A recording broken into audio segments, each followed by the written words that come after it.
요한복음 13장 31절에서 35절의 말씀을 가지고 하나님의 뜻을 이루라 라는 제목으로 함께 은혜를 나누겠습니다.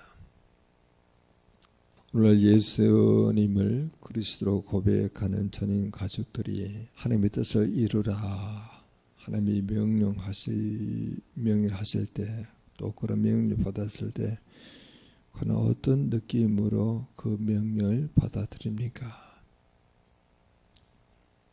혹시 굉장히 우리 인생사에서 중대한 그런 문제만 가지고 하나님의 뜻대로 살아가 보려고 하는 그런 마음을 가지고 계십니까?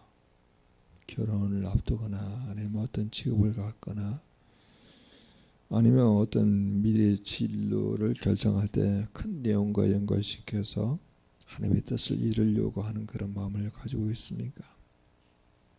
데살로니가 5장 16절에서 18절에 항상 기뻐하라, 쉬지 말고 기도하라, 범사에 감사하라. 이는 그리스도 안에서 너희를 향한 하나님의 뜻이니라. 하나님의 뜻. 하나님의 뜻을 이루어가는 그런 과정 가운데 이렇게 짤막짤막하게 경고 형식으로 그렇게 말하고 있죠.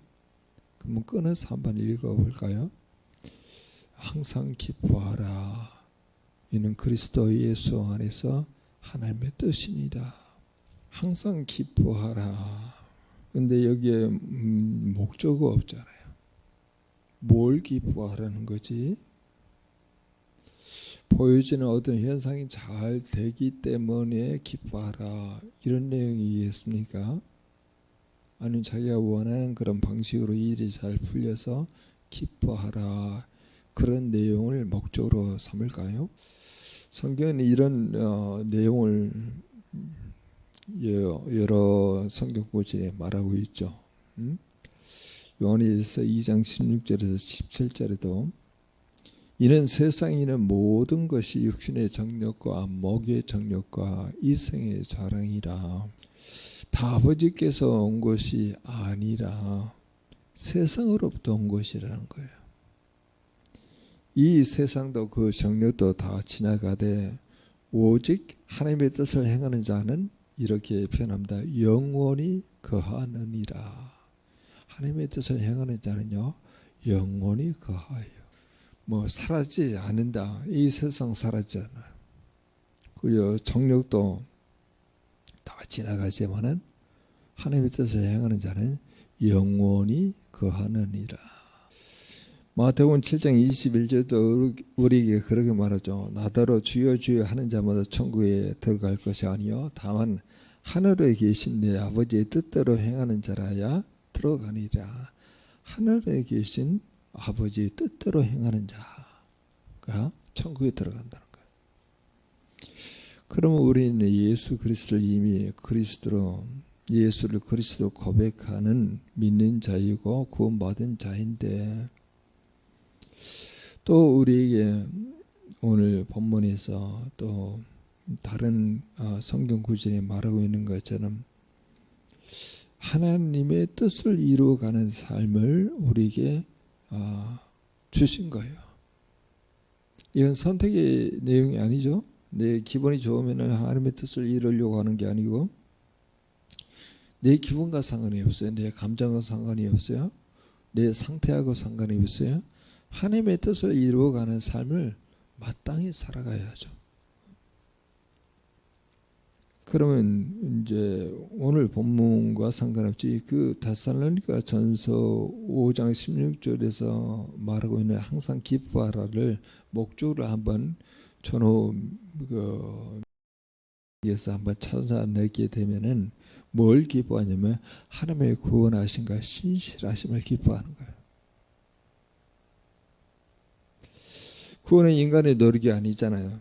하나님의 은혜로 주어진 선물입니다. 우리가 죄에서 해방되고 하나님의 자녀가 된 사실 자체가 기쁨의 근원이에요. 우리를 구원해 주었고, 구원의 주 예수 그리스도를 우리가 바라보는 그런 삶, 우리 육체적인 생명이 다할 때까지 믿음의 주여 온전케 하신 주를 바라보는 삶, 네? 그런 삶을 살고 있다면은 기쁘다는 거예요.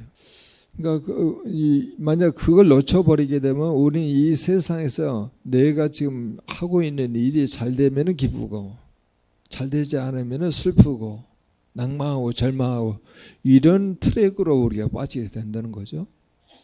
그런데 성경이 항상 기뻐하라고 하는 그 내용은 주님의 구원하신 신실하심에 대한 기쁨이죠. 그리고 또 다시 그 성경 구절과 연관돼서 찾아보면은 성령의 내주하심을 기뻐하라 그렇게 말하는 거예요. 성령의 내주하심. 성령도 하나님이 아니십니까? 성령은 우리가 하나님의 자녀인 것을 증언합니다. 하나님의 자녀, 하나님의 택하신 백성이라고 하는 것에 계속 말씀하고 계셔요. 성령님은 인격적인 하나님이시잖아요. 성령은 우리 안에 거하시면서 위로를 주시고 또 인도해 주십니다. 그래서 성령의 임재는 고난 중에도 기쁨의 비밀을 간직할 수 있어요. 왜냐하면 성령이 내주하기 때문에 기뻐하는 거예요. 사도 바울이 감옥에 갇혔는데도 찬양하잖아요. 감옥이라고 하는 현실은 되게 많은 구속이 있잖아요. 그런데도 불구하고 그의 마음 가운데 성령이 내주하니까 하나님을 찬양하는 거예요. 하나님을 기뻐하는 거예요. 그래서 우리에는 항상 기쁨처럼 하나님의 구원하신과 하나님의 신실하심 또 전후 맥락으로 그 성경 구절과 전후 맥락으로 보게 되면은 영원한 소망을 기뻐합니다. 영원한 소망. 영원한 나라에 대한 소망이 있다는 거예요. 지금 이런 환난과 고난과 여러 가지 개인적으로 어려움을 당하지만은 하나님 나라에 대한 소망을 가지고 있기 때문에 항상 기뻐할 수 있어요. 하나님의 구원하심, 신실하심, 성령의 내주, 그리고 이어지 영원한 소망을, 하나님 나라에 대한 소망을 기뻐할 수 있겠죠. 그리고 또 다른 성경에 있는 내용을 보게 되면은 공동체의 성장과 사랑을 기뻐해요. 데살로니가후서 1장 3절에 이렇게 나왔습니다. 형제들아 우리가 너희를 위하여 항상 하는 게 감사할지니 이것이 당연하면 너희의 믿음이 더욱 자라고 너희가 다 각기 서로 사랑함이 풍성함이라. 그러니까 믿음이 성장하고 사랑의 풍성함을 기뻐하는 거예요. 그것도 한 개인이 아니고 공동체 내에. 교회는 그리스도의 몸으로 지체들의 성장과 화합 자체가 기쁨의 이유가 되는 것이죠. 또 항상 기뻐하라고 하는 그 목적을 찾아내면은 시련 속에서도 하나님의 주권을 기뻐합니다. 시련 속에서도 하나님의 주권, 하나님의 나를 다스리고 있구나. 그래서 야고보 1장 2절은 이렇게 말하죠. 내 형제들아 너희가 여러 시험을 당하거든 온전히 기쁘게 여겨라 이렇게 나왔습니다. 시험을 당하거든 온전히 기쁘게 여기라. 시련이 오는데 기쁘게 여기라는 거예요. 왜냐하면 시련은 우리의 신앙의 순금을 만들어내는 정금같이 나오리라 라고 이야기하는 것처럼 그렇게 순금을 만들어내는 과정이죠. 그리고 기회가 되는 것이죠. 그래서 고난은 우리를 하나님께 더 가까이 이끕니다.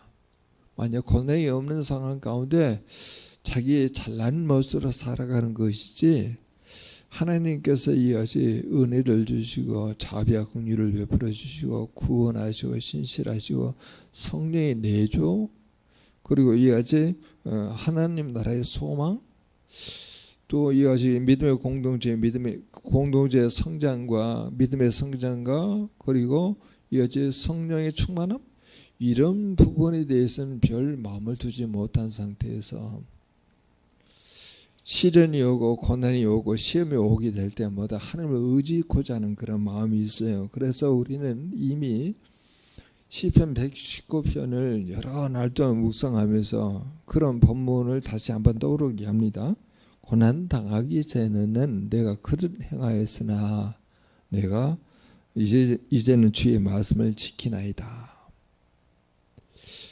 고난 당한 것이 내게 유익이라 이로 말미암아 내가 주의 율례들을 배우게 되었나이다. 고난 당하기 전에는 그를 행하였지만은 내가 이제 주의 말씀을 지키게 되었고, 고난 당한 것이 내게 유익한 것은 고난 때문에 내가 주의 율례를, 주의 말씀을 배웠나이다.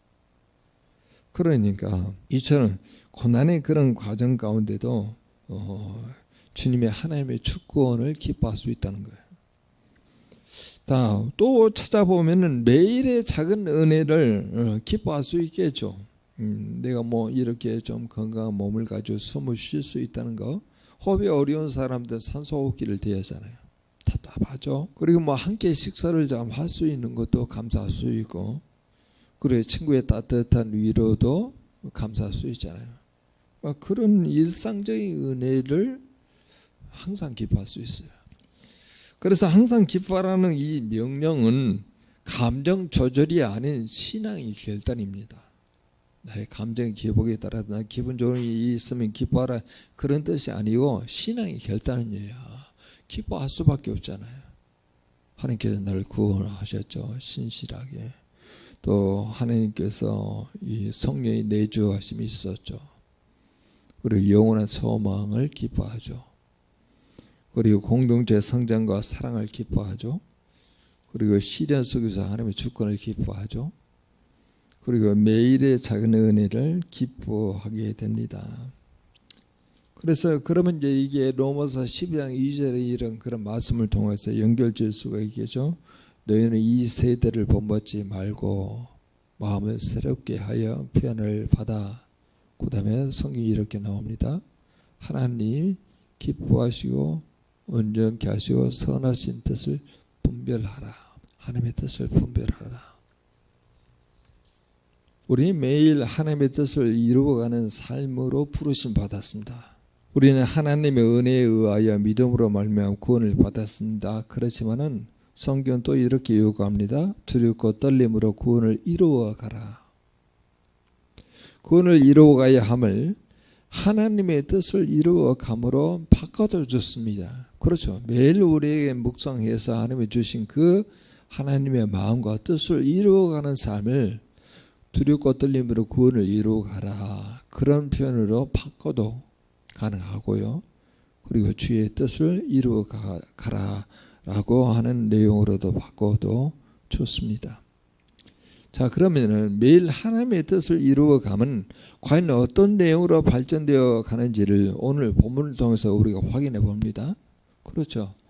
구원을 이루어가라가 하나님의 뜻을 이루어가라는 말과 동일한 말의 뜻이라 하면은 우리는 이렇게 하나님의 뜻을 이루어가는 그런 삶이 어떤 내용으로 발전되어 가는지를 오늘 본문을 통해서 확인해 봅니다.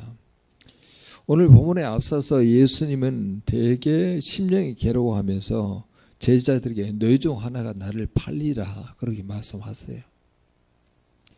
제자들이 서로 보면서 누구에게 대해 말씀하신지를 의심합니다. 자기는 아닌데 다른 사람에 대해서 그렇게 말하는 것 같은 그런 생각을 가지고 있는 것이죠.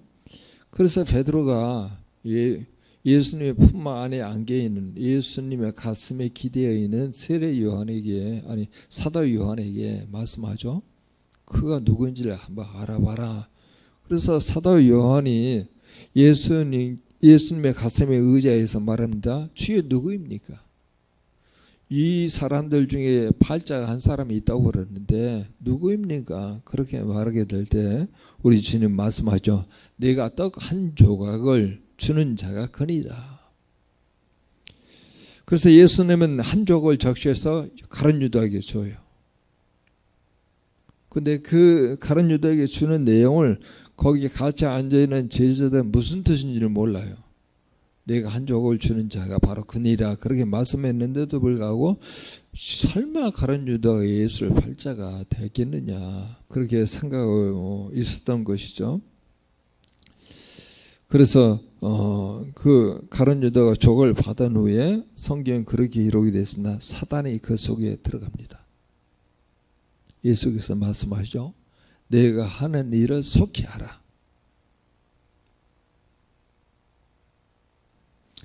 유다가 그 조각을 받고 나가니까 밤이에요.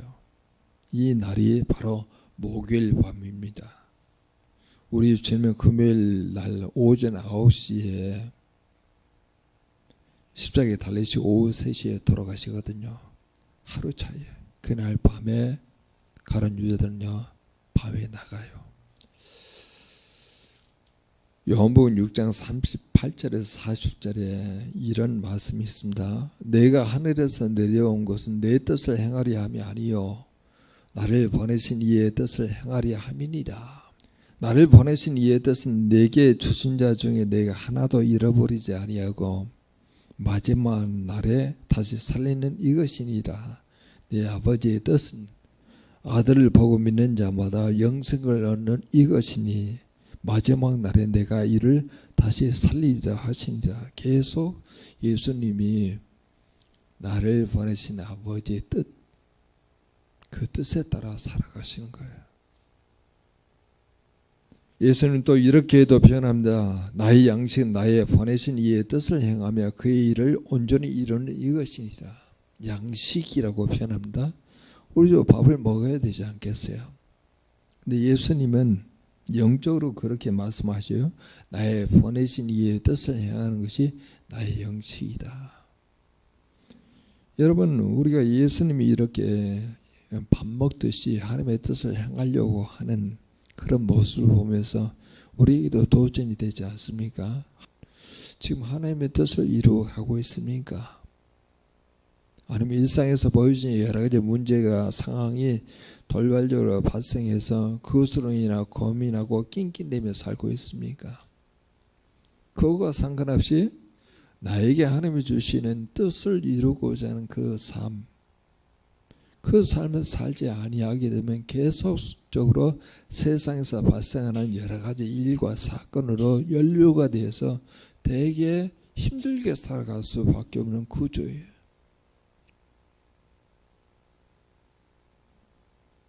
하나님의 뜻을 이루고자 하는 그런 삶을 살아가게 되면 영적인 질서가 잡혀요. 뭘 해야 할지 안 해야 할지, 뭘 생각해야 할지 뭘 생각하지 않아야 할지, 무슨 말을 해야 할지 안 해야 할지가 다 분별이 된다는 거예요. 그러면 하루하루의 삶이 세상에서 오는 그런 근심, 염려, 걱정으로 붙잡힌 바 되지 아니하고 마치 일어날 것처럼 그렇게 근심, 염려하는데 그러지 않아요. 하나님이 주신 생각은 그런 마음이 아니죠. 주님께서 우리에게 말씀하죠. 주님이 주시는 마음은 두려워하는 마음이 아니고 오직 능력과 사랑과 근신하는 마음이라. 그렇게 말하잖아요. 근신. 그걸 다르게 표현하죠. 경건이에요. 경건.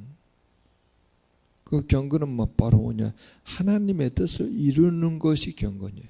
그러니 우리에게는 오늘 우리의 삶의 여정에도 나를 향한 하나님의 뜻을 이루고자 하는 삶으로 딱 붙들려서 그렇게 살아가게 되면은 근심, 걱정, 염려가 사라진다니까요. 아니, 어떤 환난과 시험과 시련이 온다 하더라도 평안이 와요. 왜냐하면 하나님의 뜻을 이루고자 하는 그런 마음을 가지고 가지를 치잖아요. 이건 나의 영이 생각해서 만들어내는 거야? 아니면 세상의 영이 나를 사주해서 만들어내는 유혹이야? 이걸 다 제거할 수 있잖아요. 근데 하나님이 주시는 하나님의 뜻을 이루려고 하는 그런 마음을 가지고 살게 될 때 하나님께서 얼마나 기뻐하겠어요. 환난이 오고 시련이 온다 하더라도 하나님의 뜻을 이루려고 하는 그 마음을 가지고 있는 사람에게 어찌 하나님께서 능력을 안 주겠어요?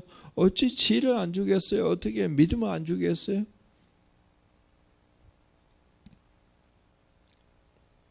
우리 주님께서 십자가를 바로 다음 날에 지시는 그게 바로 하나님의 뜻이었습니다. 십자가는 하나님의 뜻을 이루는 절정이죠. 그리고 십자가상에서 6제가 다 이루었다 이 말을 해요. 다 이루었다고 하는 것은 다 끝났다라는 그런 뜻이 아니고 인류 구원을 위한 하나님의 계획이 다 이루어졌다 이 말이에요. 인간의 눈엔 수치와 고통의 상징인 이 십자가가 하나님께서는 영광의 도구로 사용하신 것이죠. 영광은요 곧 순종의 결과예요. 믿음의 순종의 결과예요. 무엇에 대한? 하나님의 뜻에 대한 믿음의 순종의 결과가 영광이에요. 이제 다음 날에 그 하나님의 뜻을 이루게 되었죠. 이렇게 하나님의 뜻을 이루는 것은 이런 열매를 맺게 하는 겁니다. 그게 31절 32절에 미리 앞당겨서 그걸 말씀하고 있는 거죠. 31절 32절까지 한번 읽어보죠. 그가 나간 후에 예수께서 이르시되 지금 인자가 영을 받았고 하나님도 인자로 말미암아 영을 받으셨도다. 만일 하나님이 그로 말미암아 영광을 받으셨으면 하나님도 자기로 말미암아 그의 영광을 주시리니 곧 주시리자. 이 내용을 빌립보서 2장 8절에서 9절은 이렇게 말하죠. 사람의 모형으로 나타나서 자기를 낮추시고 죽기까지 복종하셨으니 곧 십자가에서 죽으심이라. 그 다음에 이러므로 하나님께서 그를 지극히 높여 모든 이름 위에 뛰어난 이름을 주사 그의 영광이에요. 십자가 믿음으로 순종하잖아요.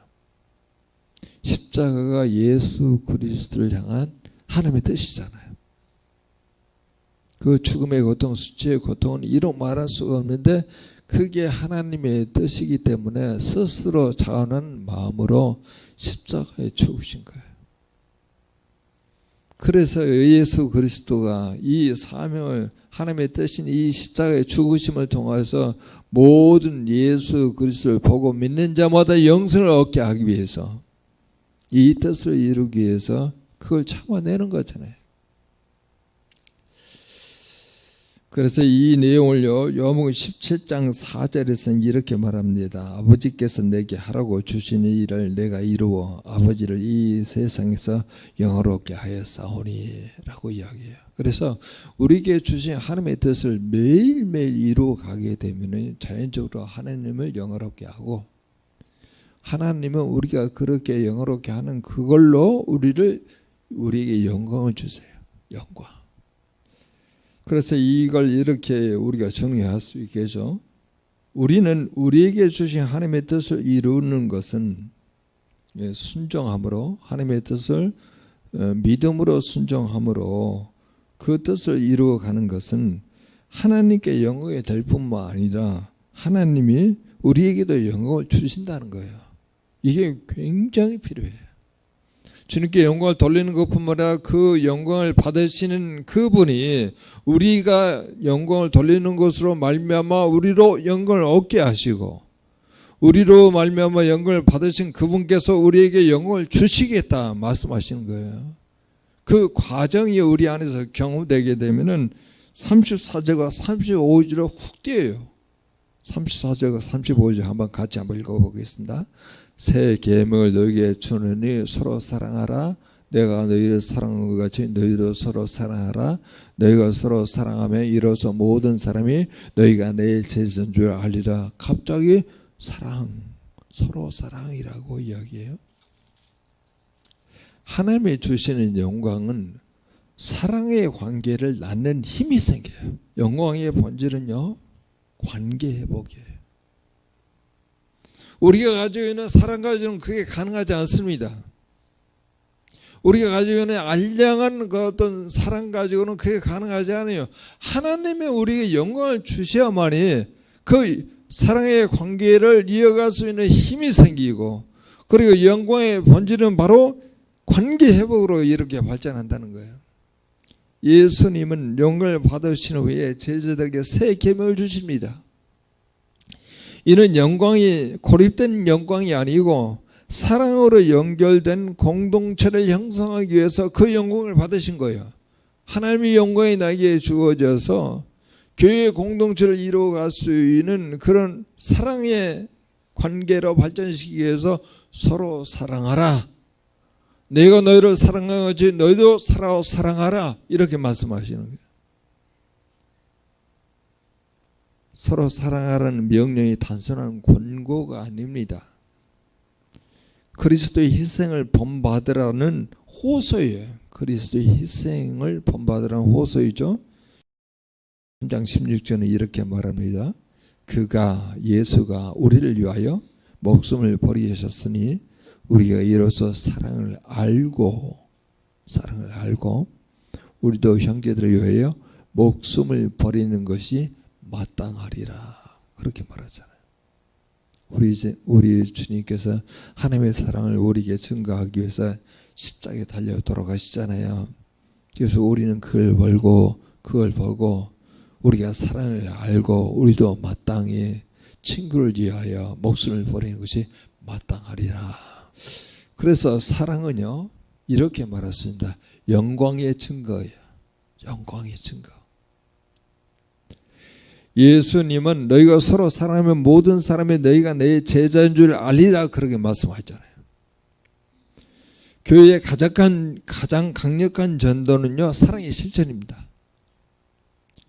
이번 주에 한 사람을 위해서 희생적 사랑을 실천할 수 있을까요?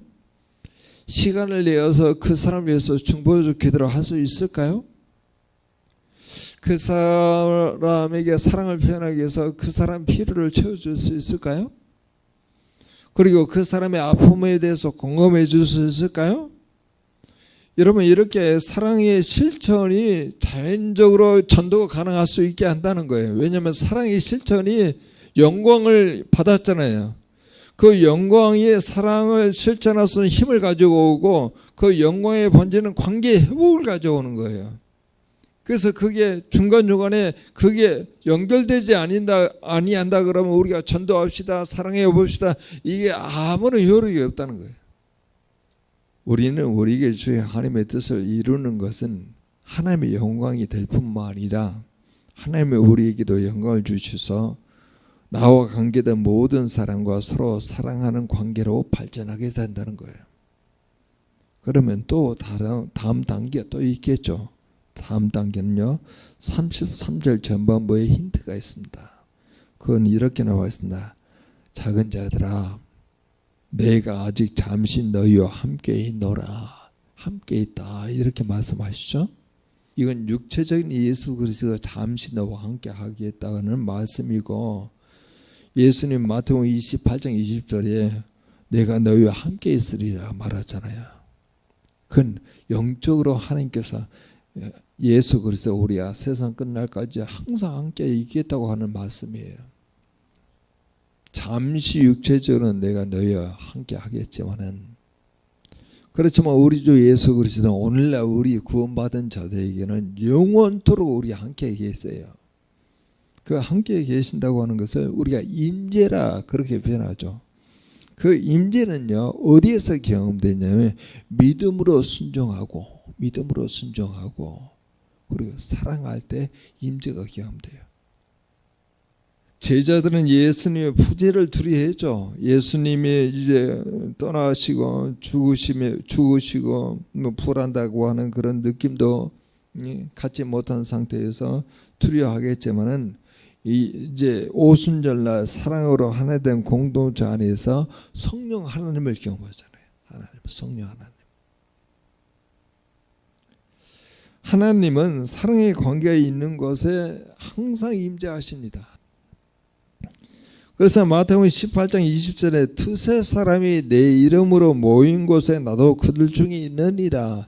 이때 여러분 두세 사람이 내 이름으로 모인 곳에 라고 할 때 그 두세 사람은요 앞에 있는 내용으로 연결시켜 보게 되면 서로 용서하는 관계의 두세 사람이에요. 용서는요 사랑과 밀접한 관계가 있습니다. 용서하는 두세 사람이 있는 곳에 나도 그들 중에 있느니라 함께 하신다는 거죠. 그래서 예수님의 삶은요 순종했어요. 믿음으로 순종해요.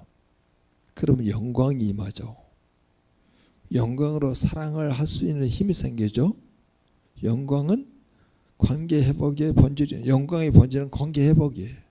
그래서 사랑하게 되죠. 그러면 하나님이 임재한다는 거예요. 하나님 임재.